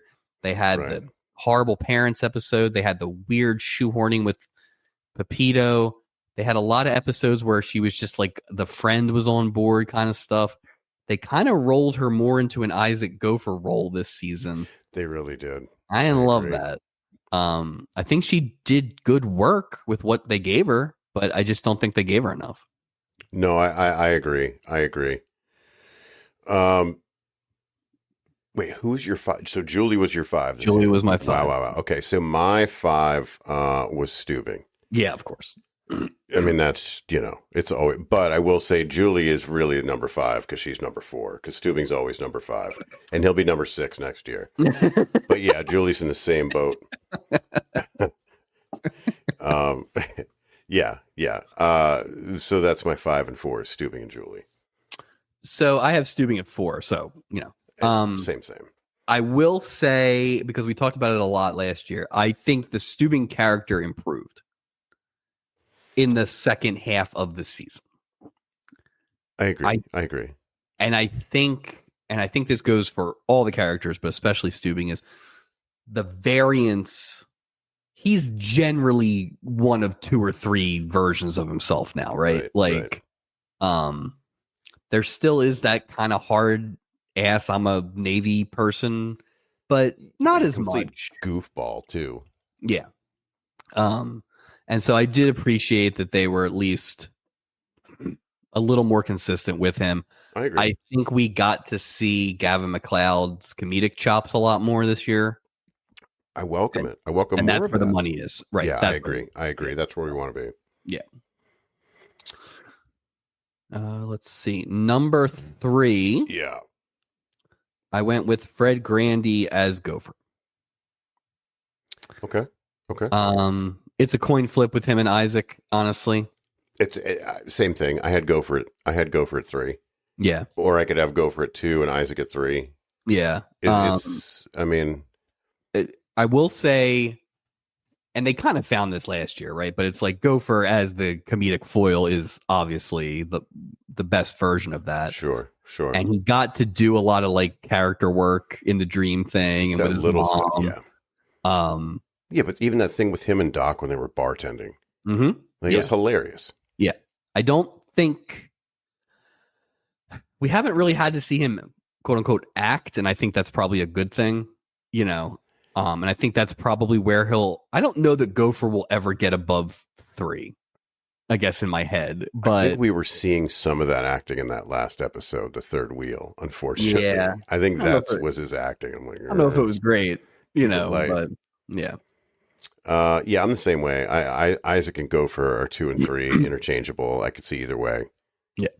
But I mean, we know whose season this was. Yeah. This was definitely Adam Bricker's season. Absolutely. It probably, this thing has been on lock. If it wasn't on lock before the first episode of Bricker, it definitely was after that. And I will say this, he kind of cooled down in the last 5-7 episodes. He did. He coasted. He was great. Yeah. He's doing surgeries. He's delivered a baby on this boat. Well, and it's like, we've talked so much. Just the ones we've talked about tonight. Yeah. Him and Loretta Swit. Right. Him and Conchita Farrell. Yeah. Him and Bricker. It's like he's got these like just the one-armed doctor, right? That whole thing, and then exactly. It's all over the place. And Chubbs, there's that part of that whole thing. Like there's so much. Yeah, he nailed it this year. If anything, they didn't do a lot of the classic like Dean Martin. Doc just pops in with comedy, and it still ended up like this. Yeah, holding a drink. Yeah, but I will say we should give Isaac a lot of credit because like I still think he's the best actor. I do on too. the show. They just don't give him. They just don't give him enough to do. And the promotion, quote unquote, all that really added for him was he's on the beginning of the show a little more. But yeah, they didn't. But maybe they put him in charge of the gift shop. Maybe that's what the stupid promotion was or something. Who knows? But they're just not using him. The last episode with Mac O'Brien, right? Where it's him in the Pirates Cove. Mm-hmm. That's like just 3 minutes, two good actors acting. That's it. It's like maybe they don't need to give him a lot more of like actual storylines, but they need to have like more of a bar segment. Like there should be a segment in every episode with one of the characters. Like, what can I get you? Like one of those kind of, what's going on? Yeah, that just seems easy. Like let Isaac be Isaac. The Julie stuff is annoying, but I understand that there's not like a natural spot. You have a bartender character. This should be easy. 100%. 100%. So congratulations to Adam Bricker, Bernie Capel. I think that's his first Stubby. Good for you, sir. We should let him know. He would be excited about that. Yeah, I mean, he's still with us. I think still with us. Most of our winners, I think, are still with us. We could probably call a lot of these people. We should give him a ring. Yep. The final award, just like in the Oscars, we give it to the biggest award is last. Season 2 Most Outstanding Performer. Any male, female is eligible, including main cast, for the MVP of this season. And let me just say, when I think of this, I think of the strongest performance of the season, right? Yeah. That's kind of how we looked at it last year. Okay. Number 5 for me is Artie Johnson, is Marty Austin. He's in there again at number 5. Yep. I'm never going to argue against Artie Johnson, but I wanted to make sure, especially before I knew I was going to use my challenge fly, but I got Bess Armstrong in here as number 5 just to make sure there was some representation for the best female performance of the year at number 5. My number 4 is Billy Crystal, Newton Weems, the Kissing Bandit. Yep. My number 4 is David Doyle as Alvin McNair. Can't go wrong. You can't go wrong. He was great. McNair. My number 3 is Sonny Bono as Deacon Dark and Phil Backstrom. Multiple Stubby Award winner this evening. Seriously. From Sounds of Silence. My number 3 is The Kissing Bandit, Newton Weems. Billy Crystal at number 3. My number 2 is Minnie Pearl as Molly. A home is not a home. So my number 2 is interesting. I went with Bernie Capel as Doc. And in addition to everything we just said, I wanted to also give them a little credit because him and Fred Grandy wrote a few episodes this season. Good episodes. And I think the episodes they wrote, you normally had a lot of material for Isaac too, which we applaud. Which is what we just talked about. Yeah. So I wanted to make sure that we baked that in a little bit as well. Solid. My number 1 is Dabney Coleman as Van Milner. The last $100. Just the guy just owned every scene he was in. He made it look effortless. It was great. He was good. He was good. My number 1 is Sonny Bono. I can't argue. And again, I think part of it is just the overall. Yeah, it's just the overall gravity of like he was in 2 episodes. Like we talked about, he was in the best episode of the season. Yep. He was in the second best episode of the season. Yep. He sang 3 songs. So he basically played 3 characters during the year. And I do think it's that thing, much like Diane Carroll and Bob Crane. When I think back on this season, I will think back on Deacon Billy Dark, Crystal. Yeah. I'll think back on the McNair kind of thing or whatever. Sure. But mainly it's going to be that Sonny Bono Deacon Dark thing. I can't argue. He's in my top 5 based on the body of work. I love that you nominated Doc as number 2. But I'm with you. I think we should go Sonny Bono. Yeah, as that award winner. I will say, look at that. As I kind of said, like I think if Doc had kept that heater all season, there's a world where a crew member can win. I agree. but he fell down a little bit, and I just think, like, I mean, those. How many? Where's the Sonny Bono win today? Like, it's like this was I know, a I'm Sonny looking Bono back. season. I'm like, geez. So, He well, won let's Best do a Song quick and, do a quick buzz through, because this will help me when I record these Okay. things later on. So, best kid went to Melissa Gilbert as Rocky Simpson. Best duo went to James Coco and Dodie Goodman as Marion Atkins and Patricia Selden. Yep. All right. Best old went to Minnie Pearl as Howdy. Molly. Best animal went to Cricket the dog. Worst storyline went to Poor Little Rich Girl. Yep. Best musical went to Sonny Bono, Sarah. Best villain went to Artie Johnson. They're cleaning up. Best storyline went to The Kissing Bandit. Mm-hmm. Best returning guest went to Sonny Bono again. Wow. Best horn dog went to, let's see. Best horn dog. Doyle. Oh, it was David Doyle. You're right. Mm-hmm. Yeah, McNair. Let's see. Best worst episodes. Best episode was episode 3. Cruise Ship Casanova, Captain Dave. Worst episode was. I think we went with Ages of Man, Families, and Yes. Bo and Sam. Yes, we did. Best part-time crew member went to Larry Storch. Congratulations as chief engineer, Tony Santini. The worst went to the, let's see, Barbie Anderson as Karen Williamson, your Halloween costume for the Halloween season. Costume, that's right. Let's see. Best moment went to Ken Breyer. Ken Breyer. That's Closet, right. never being seen again. That's right. Worst moment went to the combination molestings, Alex and Red Buttons. Ugh, poor Julie. She really does terrible in these worst moments. Ugh. The Norman Fell Award, named after Norman Fell, went to Bob Denver as Jason Markham. It's still funny that Norman Fell doesn't even get his own. Doesn't even get to win. I like that so much better. Yeah. Best female went to Bess Armstrong. I used my challenge flag for that one. Best male went to Billy Crystal, the Kissing Bandit. Best crew member went to Adam Bricker, Bernie Capel. And this season's MVP went to Sonny Bono. Congratulations to everyone who was nominated and those who won. Well, Mike, we like to put a bow on each season we complete with the Stubbies. But now that we're done with the Stubbies, Mike, it's time to move on to season 3. And I did a brief look ahead at our next adventure here. Next episode's a 2-parter. That's either a great thing or a terrible thing. We'll know when you'll know.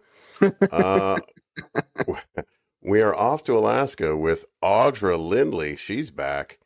Lauren Green, Ralph Mouth, and Jack Chanot. Come on. Lauren Green and Ralph Mouth. Oh my God. When I think Alaska, I think Lauren Green, I think I'm he's very excited because I've been excited to watch that episode, but I refuse to watch until we were done recording this. I need to clear out season 2 before we get to season 3. So now I'm very excited to get to watch that nonsense. I did have one statistic before we close the book on season 2. Sure. Would you like to guess, not counting this episode, would you like to guess how many minutes of entertainment we provided the listeners in season 2? 25 episodes. I mean, it's over 50. It's well over 50. It's got to be. I'm saying it's 68 hours. That's too much. That's ridiculous. It's too much. I don't know. It could be 50 because I'm thinking 2 and change. Let me try it again. Well, I asked you minutes first of all. Oh, minutes? Yeah, which is even more math. So don't worry about it. You got to hear, not counting this episode, 3,163 minutes of Lobo Project this season. That adds up to 52.7 blah blah blah hours of entertainment. Wow, and that's just season 2. That's just season 2. That is for a show that definitely did not give you 52 hours. No, absolutely not. Wow. So, yeah. So thank you to everybody who has listened and watched and written in and followed the Instagram and all the social medias and the 2 people who listened on Deezer. You've all been tremendous. The support has been great here in season 2. Thanks to our guests who were on this season, Jamie and Tanya and Buddy and Jimmy and Mean and Kevin and Beth, who was on the Lost episode. We didn't have as many guests this year. Scheduling is always tough with life, but we're going to try and get some more guests on, some returning guests and maybe some new folks as well. I am beginning the research of the different episodes for season 3 just to see what we got, to see if there's any obvious ones. We have 3 2-parters, and the last episode of season 3 is a 90-minute jobber. So we got a lot to look forward to again. It's good. Season 2, huh? We put a bow on that. That was fun.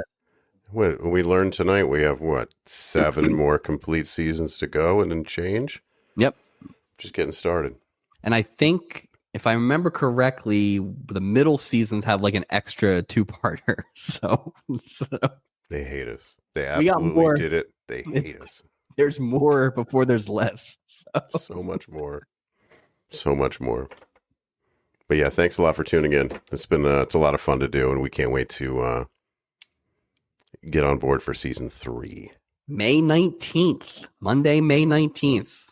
Start season 3. Start, never too early to start in your season 3 ballots for the Stubbies. You never know. Although I don't think we had any winners from episode 1 this year. No, we didn't have any episodes. I think the only one was John Aston was the only nominee. Yeah, I tried to sneak in Barbie Benton, but I didn't know where to put her. Or Barbie Benton. I was going to put her on the red carpet. I was going to go through everybody who made the red carpet. I hope she's back. I like Barbie Benton. Oh, she's the best. Is there anything that we didn't see in the first 2 seasons that you would like to see? We've seen the bridge shot. We've seen consistency. Was there anything that would come to mind? I just want to see more crew members. You don't have to name them. Just let me see more people doing work. Just make me feel better. That's an excellent call. And you know what's funny? I 100% agree with you. I would like to see the boat have a little more. We definitely have less crew members than we did last year. Yeah. I actually would like to see some. I'm excited to see how these returning characters go. Especially the actual characters come like Chanel. I want to see Chanel, and then we have that Eleanor. I want to see how they do the Vicky stuff. Isn't April Lopez coming back next season too? No. I mean, that's going to run. I think that's going to run its course based on. It doesn't seem like a very intricate plot line. Well, not if they're just going to make her involved. Like, I don't understand how the world works, and then coochie. Like, they give her a little more nuance there. But if she's the hottest music act on the cruise ship, and she sings the Love Boat theme song, we need to look at how we're valuing our entertainment on board. Because how many different versions of the Love Boat are we going to hear next season? We heard 2, right? We heard the disco version and the charter version. I can almost hear a mariachi version in the distance. I can almost hear it. How far does disco go into the 80s? Are we going to get? We can't get as much disco this season as we got in season 2. Full on disco. I don't know what the height of disco was. I would imagine 80, 81. It was pretty much gone. I would. We gotta be close. Are we gonna get some new wave Love Boat? Robert Smith of the Cure is on the boat this week. Well, I'm excited, and thanks to everybody who listens, and thanks to you, Mike, for keeping this wonderful project going. We are somehow into season 3, which is insane. But it amazes me daily. It really, really does. All right. We'll see you next time. For